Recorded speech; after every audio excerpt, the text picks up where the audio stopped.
প্রগতিশীল জাতীয়তাবাদী দল বিএনপি এর ৪২তম প্রতিষ্ঠাবার্ষিকী উপলক্ষে এক দোয়া ও মিলাদ মাহফিল অনুষ্ঠিত হয়েছে। ১ অক্টোবর দলের কেন্দ্রীয় কার্যালয়ে এই আয়োজনের মুক্তিযুদ্ধের বীর শহীদ, গণতান্ত্রিক আন্দোলনের শহীদবৃন্দ এবং বিএনপির প্রয়াত নেতৃবৃন্দের আত্মার মাগফিরাত কামনায় বিশেষ মোনাজাত করা হয়।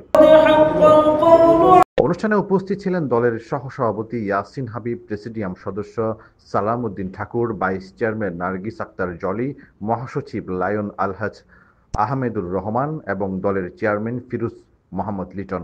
নেতৃবৃন্দ তাদের বক্তব্যে বলেন, প্রগতিশীল জাতীয়তাবাদী দল বিএনপি গণতন্ত্র, স্বাধীনতা ও মানুষের অধিকার প্রতিষ্ঠার অতীতেও যেমন সোচ্চার ছিল, ভবিষ্যতেও তেমনি ধীর থাকবে। শহীদদের আত্মত্যাগ আমাদের পথ চলার অনুপ্রেরণা।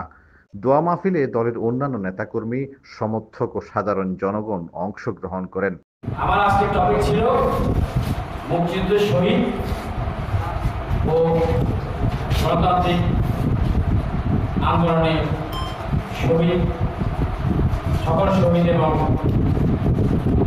বিএনপির প্রয়াত নেতৃবৃন্দের প্রতি স্মরণে আয়োজন করেছি।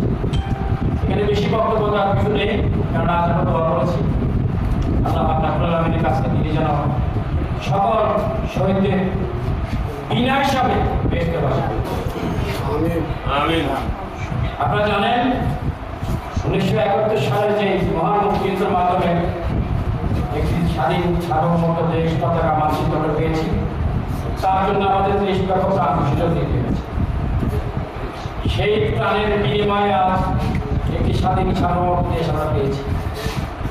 যেদিন আমাদের মুক্তিযুদ্ধের শেষ স্বাধীনতা অর্জন করেছি, তার আগে থেকে স্বাধীনতা শুরু হয়েছে আমাদের সেই রাষ্ট্র ব্যবস্থা, শাসন ব্যবস্থা, তার উপর যেন তার কর্তৃত্ব চলে, সেই কর্তৃত্ব প্রতিষ্ঠা করার জন্য দীর্ঘ সংগ্রামের মাধ্যমে যে কর্মসূচি আমরা পালন করে গিয়েছিলাম, তাদের বিরুদ্ধে তা চলমান।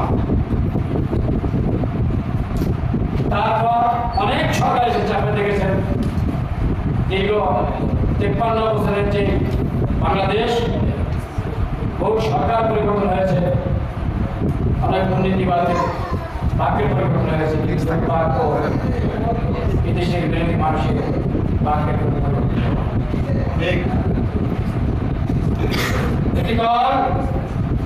সেই স্বাধীনতা থেকে বাংলাদেশের বৃহৎ রাজনৈতিক দল মুক্তিযুদ্ধের সপক্ষে শক্তি দাবি করেছিলেন।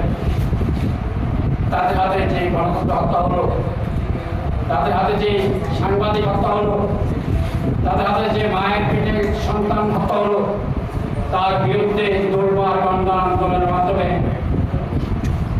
আমরা একটি স্বৈরাচার পতন ঘটানোর যে কর্মসূচি চালিয়ে গিয়েছিলাম। বাংলাদেশ জাতীয়তাবাদী দল বিএনপি সহ সকল রাজনৈতিক দল তখন আন্দোলনে লাভ করেছে।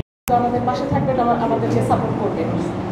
তো আমরা আশা করি ইনশাআল্লাহ আমরা বিজয়ী হব আপনাদের দোয়া থাকলে। আসসালামু আলাইকুম।